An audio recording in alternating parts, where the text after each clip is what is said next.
हाय दोस्तों, आज बात करने वाले हैं प्रॉफिट एंड लॉस चैप्टर के बारे में। रेलवे कॉम्पिटिटिव एग्जाम में जितने भी कॉम्पिटिटिव एग्जाम होते हैं उनमें पूछे जाने वाले प्रॉफिट एंड लॉस चैप्टर के हर टाइप के क्वेश्चन को मैं सॉल्व करूंगा अपने वीडियो में। तो आज के जो मैं क्वेश्चन सॉल्व करने वाला हूं, इस क्वेश्चन में assistant station master 2002, railway group D 2012, 2008, 2007 में पूछा गया है। ये क्वेश्चन देखने से तो ईजी है, लेकिन ये क्वेश्चन आपको कॉम्पिटिटिव एग्जाम में इस तरह के क्वेश्चन को भी पूछे जाते हैं और ये पूछे गए हैं। तो चलिए देखते हैं क्या है और इसे किस तरह सॉल्व करेंगे। लेकिन इस क्वेश्चन को सॉल्व करने के लिए मैं फॉर्मूले का इस्तेमाल नहीं करूँगा। तो चलिए स्टार्ट करते हैं, देखते हैं।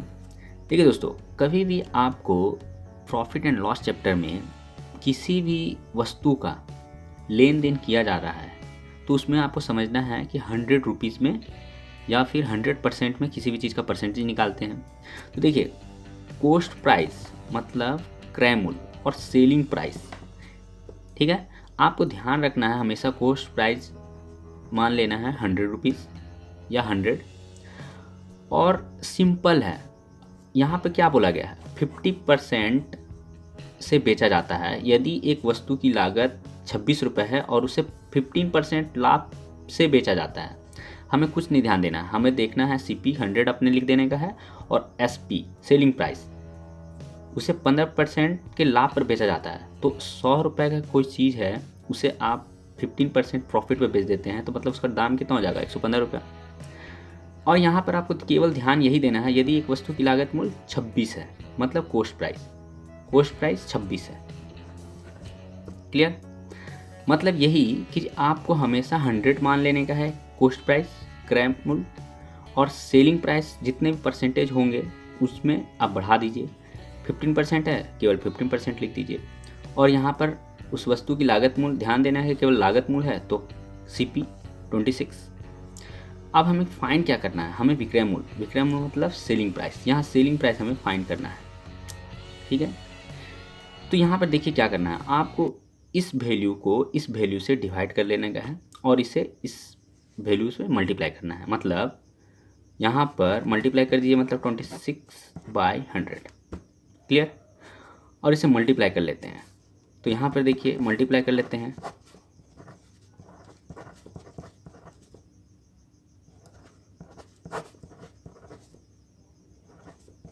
कितना आ गया, 2990/100। इसका आंसर आ जाएगा 29.90 रुपीज़। क्लियर? तो यहाँ पर इस तरह आप क्वेश्चन को सॉल्व कर सकते हैं। ये क्वेश्चन वेरी इंपॉर्टेंट था क्योंकि रेलवे ग्रुप डी में पूछा गया था और स्टेशन मास्टर के लिए भी। तो देखिए, हमेशा इस क्वेश्चन को सॉल्व करना है, CP को हमेशा 100 मान लेने का है, सेलिंग प्राइस को जब भी बोला जाए प्रॉफिट जितने भी है उसमें वैल्यू में बढ़ा लेने का है, और यदि CP दिया हुआ है 26 या कुछ भी वैल्यू दिया रहेगा उसे डिवाइड करके केवल इसे मल्टीप्लाई कर लेना और आंसर फाइंड कर लेने का है। सेकेंड क्वेश्चन की बात करते हैं दोस्तों। पूछा गया था दोस्तों असिस्टेंट स्टेशन मास्टर 2001 और रेलवे ग्रुप डी 2008 में। ये क्वेश्चन को देखिए किस तरह सॉल्व करेंगे। यहाँ पर आपको 4% लॉस है, हानि है। सिंपल आपको लिख लेने का है, CP क्रय मूल्य, कॉस्ट प्राइस और सेलिंग प्राइस एक तरफ लिख लेने का है। यहाँ 100 लिखना है, यहाँ में जितना में परसेंटेज में बेचा जाता है मतलब 100 में से 4 को माइनस कर दीजिए तो 96। और यहाँ देखिए एक मेज को जिसकी कीमत 750 है, कीमत मतलब क्रय मूल्य, कॉस्ट प्राइस 750। मैंने क्या बताया, इससे डिवाइड कर देना है और इसे मल्टीप्लाई कर लेना है। इसे डिवाइड कर दीजिए। क्लियर? अब इसे कैंसिल कीजिए, 25 से 30 और ये 4 बार में कैंसिल। इससे 4 से 4 दूनी 8, 4 1 16, कितना आ गया, 24 × 24 × 30 मल्टीप्लाई कीजिए। 4 12, यहाँ से लिखती हूँ 6 और 1 7, 720 रुपये इसका आंसर। क्लियर? तो देखिए दोस्तों, इस तरह आप क्वेश्चन को सॉल्व कर सकते हैं। और ये question RRB TA 2002, railway group D 2003-2006, RRB ASM assistant station master 2003, RRB TC and CC 2006, RRC railway group D 2009, TC 2008, ये सब इस क्वेश्चन को पूछा गया है। तो ये क्वेश्चन आपके लिए इम्पोर्टेंट हो सकता है क्योंकि ये क्वेश्चन यदि इतने बार पूछे गए हैं तो ये बार बार रिपीट किए जा सकते हैं, और या इसी टाइप के क्वेश्चन दूसरे पूछे जा सकते हैं। तो इस टाइप के क्वेश्चन को सॉल्व करने के लिए हमें फास्ट किस तरह इस क्वेश्चन को सॉल्व कर लेंगे, तो चलिए देखते हैं इस वीडियो में। फर्स्ट क्वेश्चन है दोस्तों, यदि आपको इस टाइप के क्वेश्चन पूछे जाए एग्जाम में, क्विकली सॉल्व कर सकते हैं। तो देखिए यहाँ पूछा जा रहा है 8 पुस्तकों का क्रय मूल्य 6 पुस्तक के विक्रय मूल्य के समान है, तो लाभ का प्रतिशत क्या होगा, प्रॉफिट परसेंटेज पूछ रहा है। तो यहाँ देखिए आप यदि इस क्वेश्चन को सॉल्व करेंगे, 1 पुस्तक का विक्रय मूल्य 1 रुपये, 6 पुस्तक का विक्रय मूल्य बराबर 6 रुपये और 8 रुपये, इस तरह से एक एक विधि से सॉल्व करेंगे तो ये बहुत ही लंबा हो जाएगा। तो इसे शॉर्ट में सॉल्व करने के लिए देखिए आप इस तरह के क्वेश्चन को सॉल्व करने के लिए क्विकली इस तरह सॉल्व कर सकते हैं, जहाँ देखिए 8 पुस्तक का क्रय मूल्य, ठीक है, और 6 पुस्तक के विक्रय मूल्य के समान है। यहाँ याद रखिए दोस्तों, यदि आपको कभी भी समान पूछा जाए कि कोई वस्तु है उसको बेचा जाए, उसका क्रय मूल्य और उस पुस्तक के विक्रय मूल्य के समान हो, तो लाभ का प्रतिशत बताइए। तो इस तरह के क्वेश्चन के लिए आपको केवल यही याद रखने का है, प्रॉफिट परसेंटेज, यहाँ लाभ प्रतिशत पूछ रहा है, ठीक है, लाभ प्रतिशत बराबर क्या होगा। तो यहाँ ध्यान रखिए, केवल आपको जो आपका सेलिंग प्राइस है, विक्रय मूल्य है, उसको नीचे रखिए और दोनों का डिफरेंस, ठीक है, कर दीजिए। तो 8 में से 6 गया 2, मल्टीप्लाई 100 कर दीजिए, ठीक है, कैंसिल कीजिए, क्या आया 100/3, तो इसे 33.3% प्रॉफिट हो जाएगा। इस क्वेश्चन को इस तरह सॉल्व कर सकते हैं। तो ये क्वेश्चन दोस्तों देखिए 3 में पूछा, 6 में पूछा, फिर उसे 8 और 9 में फिर से रिपीट कर दिया यही क्वेश्चन को। तो चलिए देखते हैं इस तरह के क्वेश्चन को सॉल्व कर सकते हैं हम, यदि इस क्वेश्चन को ना पूछा जाए तो चलिए देखते हैं। 12 वस्तुओं का क्रय मूल्य 9 वस्तुओं के विक्रय मूल्य के बराबर है, फिर से बराबर है, लाभ प्रतिशत ज्ञात कीजिए, प्रॉफिट परसेंटेज। सिंपल है, प्रॉफिट परसेंटेज जो है हमारा प्रॉफिट परसेंटेज है, तो हम क्या बताएं, 12 - 9 कर दीजिए, सिंपल 3, ठीक है। और आपका यहाँ पर सेलिंग प्राइस कितना है, विक्रय मूल्य 9 रुपीज़ है, एंड मल्टीप्लाई 100, इसका भी 100/3। यदि आपको पॉइंट में पूछे तो पॉइंट में आंसर दीजिए, या पूर्णांक में पूछे तो पूर्णांक में, ठीक है, 33.1/3%। क्लियर। इस तरह आप क्वेश्चन इजीली सॉल्व कर सकते हैं, आपको केवल ये क्वेश्चन में ध्यान दे देना है और इस तरह आप सॉल्व कर सकते हैं। तो क्वेश्चन आपको कभी भी बनाना हो एग्जाम में तो आप इसे सॉल्व कर सकते हैं क्विकली। तो देखिए किस तरह, देखिए दोस्तों यहाँ पे पूछा गया है 10 रुपये में 5 की दर से संतरे खरीदे जाते हैं एवं 15 रुपये में 6 की दर से बेचे जाते हैं। फिर से 10 रुपये में 5 की दर से संतरे खरीदे जाते हैं एवं 15 रुपये में 6 की दर से बेचे जाते हैं, तो लाभ का प्रतिशत बताइए कितना है, ठीक है। तो याद रखिए यदि आपको इस टाइप के क्वेश्चन एग्जाम में पूछे जाएं तो आपको केवल यही याद रखना है, खरीदना और बेचना। मतलब ये कि खरीदा और बेचा, ठीक है, ये याद रखिए। खरीदा और बेचा का मतलब है 10 रुपये में 5 की दर से संतरे खरीदे हैं, ठीक है, 10 रुपये में, यहाँ लिखना है 10 रुपये, और 5 की दर से 5 यहाँ लिख देना है। फिर बेचा क्या है 15 रुपये में, रुपए वाले के नीचे ही रुपए वाले लिखना है, और 6 की दर से 6 यहाँ उतार देते हैं। मतलब ये कि 10 में 5, तो 5 में 10 खरीदा, 5 संतरे 10 रुपये में खरीदा, 6 15 रुपये में बेचा। तो देखिए इस क्वेश्चन में याद रखने का केवल यही है कि खरीदा वाला ऊपर और बेचा वाला चीज़ नीचे रहेगा, ठीक है। और याद रखना ये कि कोई भी वस्तु हो वो आगे रहेगा, ठीक है, आगे, फिर पीछे उसके रुपए को लिखेंगे, ठीक है। फर्स्ट याद रखना खरीदा ऊपर बेचा नीचे, वस्तु आगे लिखाएगा और जितने में खरीदा गया है वो वैल्यू को पीछे रखेंगे। क्लियर है। अब देखिए इस क्वेश्चन को क्या करना है, अब इस क्वेश्चन में क्रॉस मल्टीप्लाई करना है, ठीक है। तो 15 × 5 75 और 60 × 10 6 × 10 60। अब देखिए ये जो आया इस टाइप के क्वेश्चन, ये क्रॉस पीछे जो है इसे नीचे उतार लेना है और इसे 100 से मल्टीप्लाई कर लेना है। तो देखिए क्या होता है, 75 - 60 15, और नीचे है 60 × 100, 60 को 4 टाइम्स में काटा गया है और 4 से 25 में 100, मतलब 25%। इसका आंसर आ गया 25%। क्लियर। इसी टाइप के नेक्स्ट क्वेश्चन है, एक फल विक्रेता 1 रुपये में 2 की दर से संतरे खरीदा एवं 3 रुपये में 5 की दर से बेचा, उसके लाभ का प्रतिशत बताइए। ठीक है, तो देखिए ध्यान रखना है कि इस क्वेश्चन में खरीदा और बेचा, ठीक है, रुपया को खरीदा का साथ, मतलब ये 1 रुपये में 2 की दर से, मतलब 2 संतरे, ठीक है, 3 रुपये में बेचा है, 3 रुपये में 5 की दर से, 5 आ गई, क्रॉस मल्टीप्लाई 3 × 2 6 माइनस 5 × 1 5, और यहाँ जो वैल्यू रहता है उसे नीचे इंटू 100, 6 माइनस 5 1, और ये नीचे 5, 100 20। क्लियर, मतलब 20% इसका प्रॉफिट होता है, उसके लाभ का प्रतिशत कितना है 20%, यहाँ हो जाता है 20% और इस क्वेश्चन में 25%। क्लियर। लेकिन देखिए दोस्तों, इस क्वेश्चन में आपको कभी भी यहाँ पूछा जा सकता है उसके लाभ का प्रतिशत या फिर हानि का प्रतिशत।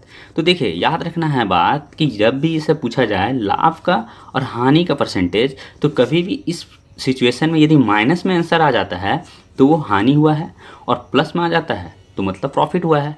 इस तरह क्वेश्चन को आप सॉल्व कर सकते हैं क्विकली। इस क्वेश्चन में है, एक मोटरसाइकिल को 23,000 रुपीज़ में बेचने पर 15% का प्रॉफिट होता है, लाभ होता है। यदि उसे 40% लाभ पर बेचा जाता तो मोटरसाइकिल किस कीमत पर बिकता। ठीक है, सिंपल यहाँ पर है, एक मोटरसाइकिल को 23,000 पर बेचने पर 15% का प्रॉफिट होता है। यहाँ पर देखिए 23,000 में बेच दिया गया है मोटरसाइकिल को, तो वो इंसान को 15% का प्रॉफिट हुआ है 23,000 रुपीज़ में बेचने पर। ठीक है, यदि वो 40% प्रॉफिट करना चाहता तो उस मोटरसाइकिल को कितने रुपए में वो बेचता। ठीक है, तो मतलब मोटरसाइकिल का विक्रय मूल्य, मतलब सेलिंग प्राइस फाइंड करना है यहाँ पर। तो यदि आप इसे पुराने तरीके से सॉल्व करेंगे तो आप इसे इस तरह सॉल्व करेंगे कि इसमें हमें फाइंड नहीं है क्रय मूल्य, तो क्रय मूल्य फाइंड नहीं है तो आप इसे क्रय मूल्य पहले फाइंड करते, फिर उसे 15% प्रॉफिट के हिसाब से आप उसे फॉर्मूले में पुट करते। तो देखिए जैसे आप इस तरफ सॉल्व करते, CP कॉस्ट प्राइस क्रय मूल्य इज इक्वल टू क्या होता है, सेलिंग प्राइस, विक्रय मूल्य into 100 by 100 plus minus profit होता, तो प्रॉफिट के लिए या फिर लॉस होता तो लॉस परसेंटेज यहाँ से आप फाइंड करते। लेकिन मैं इस तरह का इस्तेमाल नहीं करूँगा, और फिर जब आपको यहाँ पे CP फाइंड हो जाता तो आप इसे सेलिंग प्राइस के लिए पुट करते, CP, ये CP फाइंड होता है, यहाँ CP पुट करते इंटू 100 प्लस माइनस प्रॉफिट या फिर लॉस के लिए परसेंटेज बाय 100, इस फॉर्मूले का इस्तेमाल करते आप। तो ये बहुत ही लॉन्ग प्रोसेस हो जाता आंसर फाइंड करने के लिए। तो आपको इस तरह के क्वेश्चन को इस प्रोसेस से सॉल्व नहीं करना है, आप इसे किस तरह जल्दी फाइंड कर सकते हैं, तो चलिए देखते हैं। तो देखिए दोस्तों, आपको कभी भी इस टाइप के क्वेश्चन को बोला जाए फाइंड करने के लिए, तो आपको 23,000 रुपीज़ में बेचने पर 15% का प्रॉफिट होता है। ठीक है, तो देखिए यहाँ पर सिंपल है, आपको लिखना है 23,000। क्लियर। और देखिए हम किसी भी चीज़ को परसेंटेज के रूप में फाइंड करते हैं तो हमें 100% से फाइंड करते हैं। क्लियर। तो आपको यहाँ पर ये याद रखना है, यदि उसे 40% पर बेचा जाता है, यानी इसमें बेचने की बात कर रहा है, 40% पर बेचा जाता तो उसे प्रॉफिट कितना होता। तो सबसे पहले हमें ऊपर में लिख देना है 100 में 40 ऐड कर दीजिए तो 140%। क्लियर। अब देखिए जितने में इसे पहले बेचा गया था, परसेंटेज का प्रॉफिट हुआ था, उसे हमें 100 में ऐड करके लिख देना है। क्लियर, यहाँ हो गया। अब देखिए अब इसे कैंसिल करके हम इसे आंसर फाइंड कर सकते हैं। चलिए देखते हैं। 5 दूनी 10, 5 दिया 15, 5 दूनी 10, 15 40। ठीक है, देखिए 23 से कैंसिल, 1000 28 से मल्टीप्लाई कर दीजिए, 28,000 रुपीज़ हमें उस मोटरसाइकिल को यदि बेचा जाता 40% प्रॉफिट के लिए, तब उस मोटरसाइकिल का रेट 28,000 रुपीज़ हो जाता। क्लियर? तो इस क्वेश्चन को आप एग्ज़ाम में सॉल्व कर सकते हैं जल्दी और आंसर फाइंड कर सकते हैं। यदि आपको ये वीडियो अच्छा लगा तो ज़रूर लाइक करें। तो देखते हैं क्वेश्चन आज के। तो चलिए देखते हैं दोस्तों। देखिए दोस्तों, यहाँ पर है राजेंद्र ने अपनी घड़ी 5% हानि पर बेची। राजेंद्र ने अपनी घड़ी 5% लॉस करके बेच दी है। क्लियर? यदि वह उस घड़ी को 27 रुपये अधिक में बेचता, 5% का लॉस हो चुका है, लेकिन वो उस घड़ी को 27 रुपये अधिक में बेचता, तो उसको 7% का क्या हो जाता? प्रॉफिट होता। तो घड़ी का क्रय मूल्य, कॉस्ट प्राइस ज्ञात करना है हमें, क्रय मूल्य फाइंड करना है। ठीक है, राजेंद्र ने अपनी घड़ी 5% हानि पर बेची है। यदि वह 27 रुपये अधिक बेचता तो उसको 7% का प्रॉफिट होता है। तो हमें उसका उस घड़ी का क्रय मूल्य फाइंड करना है, मतलब घड़ी का कॉस्ट प्राइस। तो इसे देखिए शॉर्टकट में किस तरह बनाएंगे। आपको कॉस्ट प्राइस फाइंड करना है वो, तो देखिए इस क्वेश्चन में 27 रुपये अधिक में बेचता तो उसे 7% का प्रॉफिट होता। ठीक है, तो देखिए यहाँ पर आपको केवल यही याद रखना है कितने रुपए अधिक में बेचता हो। तो 27 जितने रुपए अधिक में बोला जाएगा उस वैल्यू को हमें लिख देना है और 100 से मल्टीप्लाई करना है। क्लियर? और देखिए फर्स्ट पे क्या बोला था? 5% हानि, और जब उसको 27 पे अधिक में बेच दिया, 27 रुपये अधिक में बेचा है, तो उसे 7% का प्रॉफिट होता। तो देखिए ये दोनों वैल्यू को आपको ऐड करना है। तो 7 और 5 कितना हो जाता है? 12। क्लियर? बस ये जो आ गया, अब इसे आपको कैंसिल करना है और आपका आंसर आपके सामने होगा। ठीक है, तो चलिए देखते हैं। 3 के पहाड़ा में 4 बार में कट जाता है। ठीक है, 3 चौके 12 और 3 9 27। क्लियर? फिर 4 का टेबल पे 25 टाइम में 100 कैंसिल हो जाता है। क्लियर? अब देखिए 9 × 25 तो क्या हो जाता है? ठीक है, 225। क्लियर? 225 रुपये उस वस्तु का क्रय मूल्य होगा। तो इस तरह आप क्वेश्चन आपको कभी भी आए एग्जाम में तो आप इसे सॉल्व कर सकते हैं। कब? जब आपको बोला जाए कि किसी वस्तु को आपको 5% हानि पर बेची है, यदि वह जितने रुपए अधिक पे बेचता, किसी वस्तु को जितने रुपए में अधिक में बेचा, तो उसे इतना % का प्रॉफिट होता। तो आपको केवल ये याद रखना है जितने अधिक में बेचता उसको ऊपर, और दोनों जो लॉस हुआ है और प्रॉफिट हुआ दोनों को ऐड करके 100 से मल्टीप्लाई कर दीजिए, और जो भी कैंसिल करते हैं जितने रुपए आएगा वो आपका कॉस्ट प्राइस मतलब क्रय मूल्य फाइंड हो जाएगा। इस तरह आप क्वेश्चन को इजी सॉल्व कर सकते हैं। इस क्वेश्चन में दोस्तों आपको बोला जा रहा है, इस टाइप के क्वेश्चन यदि आपको कॉम्पिटिटिव एग्जाम में पूछे जाएं तो आप इस क्वेश्चन को इजी सॉल्व कर सकते हैं। तो देखिए, किसी वस्तु को 840 रुपये में बेचने पर, किसी वस्तु को 840 रुपये में बेचने पर जितना लाभ होता है उतना ही हानि उसे 350 रुपये में बेचने पर होती। मतलब कोई वस्तु को हम बेच दिए हैं 840 रुपये में, तो उसमें प्रॉफिट हुआ है। ठीक है, लेकिन यदि हम उसको 350 रुपये में बेचते तो जितना प्रॉफिट हुआ और उतना ही लॉस हो जाता 350 रुपये में बेचने पर। तो वस्तु का क्रय मूल्य फाइंड करना है, इसमें भी CP कॉस्ट प्राइस। तो देखिए इसके लिए आपको करना क्या होगा, आपको जो पहले बेचने वाला वैल्यू था और सेकेंड बेचने वाला जो वैल्यू है वो दोनों को आपको ऐड कर देना है। क्लियर? और 2 से डिवाइड। ठीक है, तो यहाँ चलिए ऐड कर लेते हैं। ये हो जाता है 40 + 50 90 और 8 और 3 11। क्लियर? अब देखिए इससे 2 से डिवाइड कर देते हैं। तो 2 × 5 = 10, 2 × 9 = 18 और 2 × 5 = 10, मतलब 595 रुपये क्रय मूल्य फाइंड हो गया उस वस्तु का। कब? जब आपको किसी वस्तु को 840 रुपये में बेचने पर जितना का लाभ होता उतना ही उसे जो भी वैल्यू पर 350 रुपये बेचने पर हानि हो जाता। तो वस्तु का क्रय मूल्य फाइंड करना हो तो इस तरह के क्वेश्चन में आपको दोनों वैल्यू को आपको ऐड करके 2 से डिवाइड कर देना है। जो वैल्यू आएगा वो वैल्यू उस वस्तु का क्रय मूल्य फाइंड होगा। क्लियर? इस तरह आप क्वेश्चन इजी सॉल्व कर सकते हैं एग्जाम में। तो नेक्स्ट क्वेश्चन को देखते हैं। देखिए दोस्तों, इस टाइप के क्वेश्चन आपको कभी एग्जाम में पूछे जाएं तो आपको सॉल्व करने के लिए क्या करना होगा? शॉर्टकट का इस्तेमाल। ठीक है, तो देखिए, यदि एक भूखंड को 18,700 रुपये में बेचा जाता है, ठीक है, एक ज़मीन को कितना में बेचा जाता है? 18,700 में। तो मालिक को 15% का हानि हो जाता है। ठीक है, वो 25% लाभ प्राप्त करने के लिए उस भूखंड को कितने रुपए में इसको बेचना होगा? कब 15% का लॉस होता है? जब 18,700 में बेचता है। और जब वो 25% अधिक प्रॉफिट करना चाहता है तो उस वस्तु को उसे कितने रुपए में बेचना होगा? तो इसे सॉल्व करने के लिए हमें देखिए ट्रिक का इस्तेमाल करना होगा। तो किस तरह सॉल्व कर सकते हैं? तो देखिए, इस क्वेश्चन में कभी भी आपको जितने में बेचा जाता है वस्तु उसको आपको वैल्यू को लिखना है। क्लियर?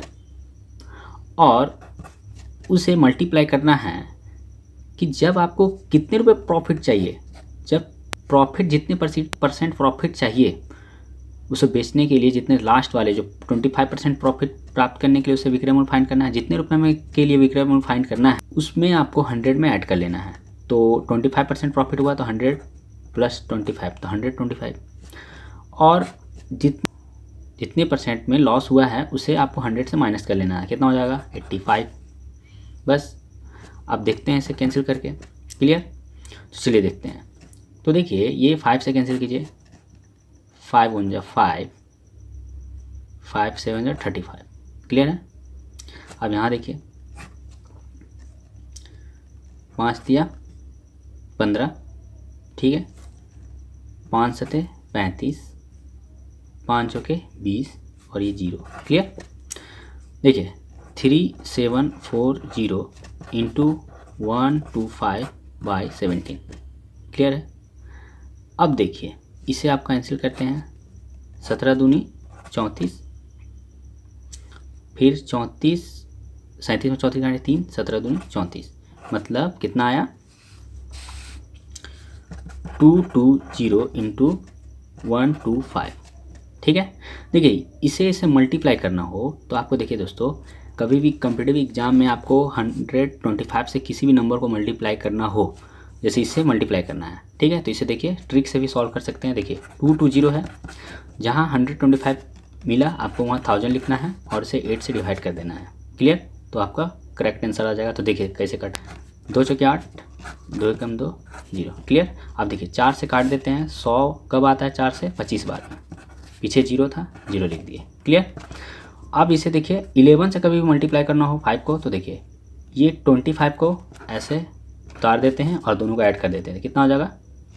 5 और 2 7, और इसके दोनों को पीछे का 0 उतार देते हैं। इस तरह आप इसका आंसर फाइंड कर सकते हैं। ठीक है? 27,500 में बेचता तो उसे 25% का प्रॉफिट हो जाता है। ये तो मैं अभी बस ट्रिक बता दिया, यहाँ आप इसे मल्टीप्लाई करके आंसर फाइंड कर सकते हैं। तो जब भी आपको इस टाइप का क्वेश्चन पूछा जाए तो आपको इस ट्रिक का इस्तेमाल करके आप उसका सेलिंग प्राइस को फाइंड कर सकते हैं। क्लियर है? कब करना है? यदि किसी भूखंड को जितने में बेचा गया है और उसे 15% का लॉस हो जाता है, यदि वो जितने रुपए अधिक परसेंटेज में चाहता उस वस्तु को बेचने के लिए तो उसे कितने में बेचना होता। तो आपको क्या करना है? सबसे पहले जितना बेचा था उसे लिखना है, मल्टीप्लाई जितना परसेंट का प्रॉफिट चाहता वो सेकंड में विक्रय मूल्य फाइंड करने के लिए उसे 100 में ऐड करके लिख देना है, और जितने का लॉस हुआ था उसे 100 से माइनस कर देना है 85। इसे कैलकुलेट कर लेना है तो हमारा आंसर आ जाएगा। ठीक है? इसे मल्टीप्लाई किए थे तो हमारा 27,500 रुपये आ गया था। ठीक है? तो इस तरह आप क्वेश्चन को सॉल्व कर सकते हैं इजी, और टाइम बच सकता है। तो ये वीडियो कैसा लगा दोस्तों? मेरी ये वीडियो को जरूर लाइक करें, और इसी तरह के और भी क्वेश्चन को सीखने के लिए मेरे चैनल को सब्सक्राइब करें। थैंक्स फॉर वॉचिंग दोस्तों। Bye bye, take care.